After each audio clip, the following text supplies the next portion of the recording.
March 1945. The war in Europe was supposedly winding down. Allied forces were sweeping across Germany, believing victory was just weeks away. But for the men on the ground, the deadliest battles were still ahead. The key objective was the River Rhine, Germany's last natural defensive line. And standing in the way was Cologne, a proud, ancient city reduced to rubble, but a crucial staging point. The German defense here was fanatical, turning every basement and ruin into a fighting position. The enemy was deploying its heaviest armor. The German Panther tank, a behemoth with thick armor and a devastating gun, was a legend of the battlefield. The Americans, however, had a surprise. A few new heavy tanks, the M26 Pershing, had finally arrived in Europe. It was the only tank that could truly go head-to-head with the Panther. Our story follows one of those Pershings, Eagle 7, and its crew. At the controls was Sergeant Clarence Smoyer, a 21-year-old gunner from Pennsylvania. These were just young men, weeks from going home, now fighting in the rubble of a dead city. They knew this last push would cost them dearly. The morning of March 6th was foggy and freezing. Smoyer's unit, part of the 3rd Armored Division, was rolling through the city center. Their mission: secure the area around the famous Cologne Cathedral, a symbol of German resistance and one of the few structures left standing. Tank warfare in a city is terrifying. Every corner is an ambush. Crews have no visibility. They rely completely on their commanders peering out of the hatch. The tanks move slowly, checking every window, every doorway. Danger could come from anywhere: a Panzerfaust anti-tank rocket or something far worse. Suddenly, the calm broke. A German ambush. A lone Panther tank, hidden in the tight streets of the old town, fired. It wasn't aimed at Smoyer's Pershing, but at a Sherman tank just ahead of them. The shell found its mark. The Sherman immediately erupted in flames. The crew incinerated in seconds. Panic set in.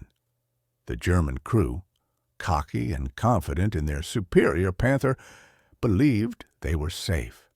They had the element of surprise and the best tank. But they made one crucial mistake.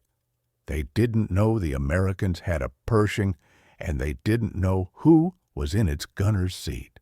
Unknown to both tank crews, an American combat photographer, Jim Bates, was already set up across the square, documenting the advance. He was filming the burning Sherman when the Panther attacked. His camera suddenly had a front-row seat to what would become history. Smoyer's commander, looking out, spotted the Panther retreating back into the shadow of the great cathedral. He screamed the order, "Traverse right!" "There he is!" Smoyer didn't wait. He only had one chance. His Pershing, with its powerful 90mm gun, swiveled. Smoyer acquired the target, aimed, and fired. The first round struck the Panther right below its gun mantle. The Panther, crippled but not destroyed, attempted to rotate its turret to return fire, a fatal mistake. Smoyer fired his second round, hitting the same spot, jamming the turret. The German crew was now trapped inside a 45-ton steel coffin. The third and final round struck the side armor, ripping into the engine bay. In under 2 minutes, it was over. The Panther was a blazing wreck. The crew inside almost certainly killed by the 3 high-velocity shells. Smoyer and his crew had just won one of the most famous tank duels of the war.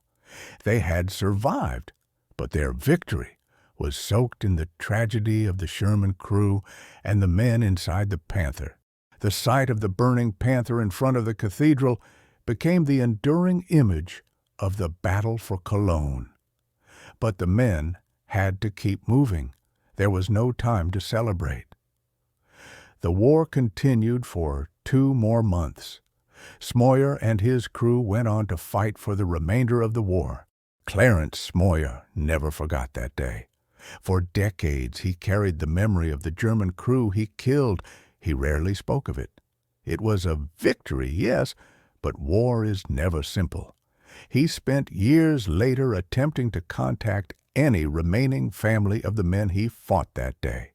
A final gesture of peace.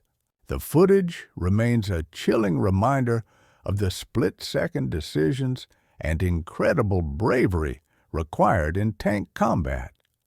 It's a testament to the skill of Sergeant Smoyer, the power of the new Pershing, and the final desperate resistance of the German forces. The duel lasted less than 2 minutes, but its footage is immortal. It's a captured moment of desperation and courage that defines the end of the Second World War.